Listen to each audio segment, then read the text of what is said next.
Hello everyone, Phil here from PC Games Zen, and I'm joined by Kirk. Hello. I should say for anyone listening that Kirk isn't in the studio today. He's we're phoning him, and so if he sounds like a foreign correspondent with the traditional sort of satellite delay, then that's why. Today we're going to be talking about Ghost Recon Wildlands that Kirk you've been playing, both as a solo game and in co-op with 3 other human beings. Yes. Some other humans and Well, they're games journalists, so barely human. barely humans, but living beings anyway. We'll give them that. You reckon it's a good laugh with a few caveats?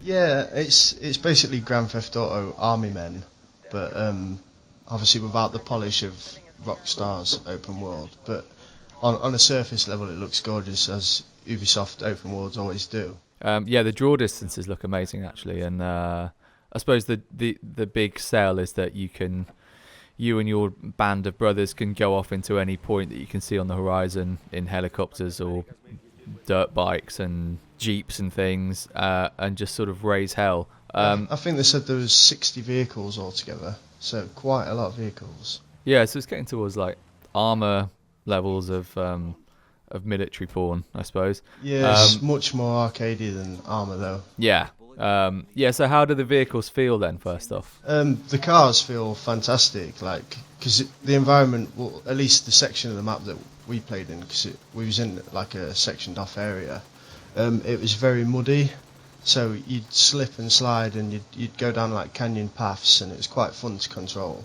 But the bikes, they're not as good. Right. You know, like on Grand Theft Auto, you can slightly shift your weight forward, and you can change how you approach like bumps basically by shifting your weight back and forward on the bike. Well, this, you can only pull a wheelie, you can't like endo or anything. Yeah. So it takes some of the control away from you. And that's no good for showing off if you're in co-op and you want to be pulling an endo for 100 meters down the road. Well, it's not just that. It doesn't suit the environment because the topography of the land, it's bumpy and uneven. So it'd be handy to just be able to shift your weight about on the bike just to level yourself out, really. Right. Did you try any of the choppers? How's the aerial vehicle physics? The choppers are fine. Again, you have to kind of bank to turn. There's no rudder. It's the same with the planes as well. You can only bank. You can't just turn a rudder so you turn while you're level, if you know what I mean. So it sounds like it's just, again, like the other vehicles, just that little touch away from feeling like you're in full control. Yeah, exactly. And with the helicopters, you kind of... I mean, it's always the same in open world games with helicopters. You have to tip right forward to feel like you're going anywhere. So you go forward, but you also go down as you're going forward, and then you stop, and then you go higher, and then you do it all again. Do you know what I mean? You get used to it, though. The planes feel much better, and parachuting is fantastic. Oh, is it? Okay. So there's something that they've got absolutely bang on then. Yeah. And so, like, when are you using these vehicles? What sort of structure do the missions take? Like, what would your excuse be to find yourself in a chopper, say, or a dirt bike? Well, you find dirt bikes dotted about, but with helicopters, usually they're like guarded by military, like paramilitaries, or by the drug cartel, because they work with the paramilitaries in an uneven relationship with them. But you can see them guarding a helicopter, and you can take that from them to use in your mission. But then later on as well, you unlock the ability to call in helicopters.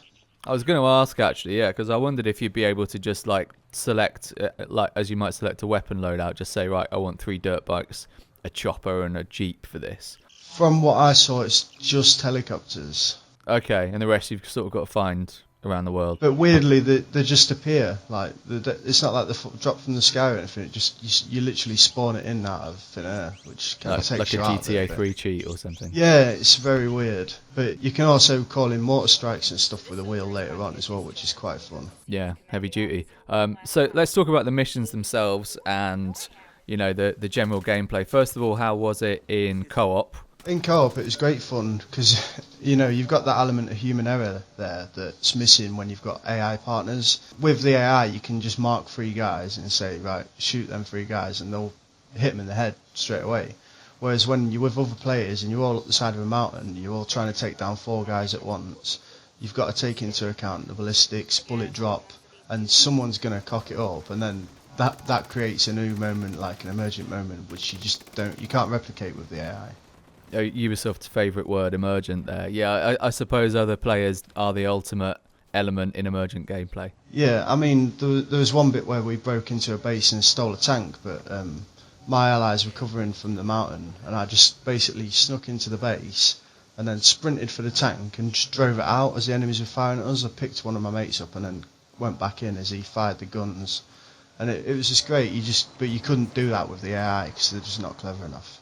So what were the problems with the AI then? Why did it lack that? Is it just that the gameplay stops being emergent and unpredictable, or do they have sort of more significant problems? Well, yeah, it's the unpredictability, but also the AI. They're not autonomous enough. They just follow you around like lost puppies, and also they're programmed to cheat as well. Like, so when you sneak in, they're invisible, so they don't break your stealth, because that'd be frustrating. So it's understandable why they've done it, but it also takes you out of it when your guy's like sneaking on top of a drug cartel member. Right. Also, when you, like, say you jump on a dirt bike and you go down a mountain, you just leave them, and then, because at one point I just went down a mountain on a dirt bike and crashed, and I was miles away from my men. I thought, right, that's me dead then.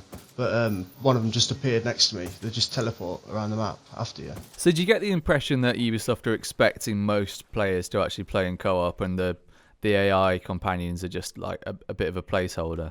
Like, because I mean, with it, like some of the best co-op games, like Borderlands 2, for example, like, I wouldn't dream of playing through that game in single player.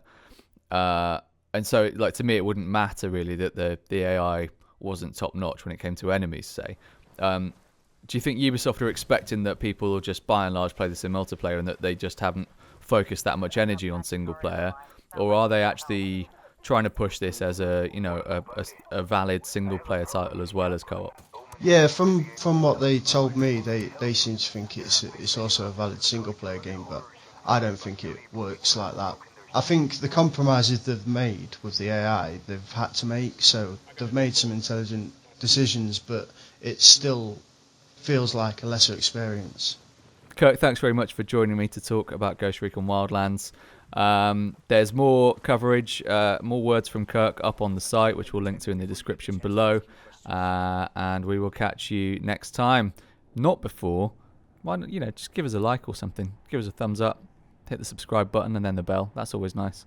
And yeah, we'll catch you next time. Thank you. Thanks.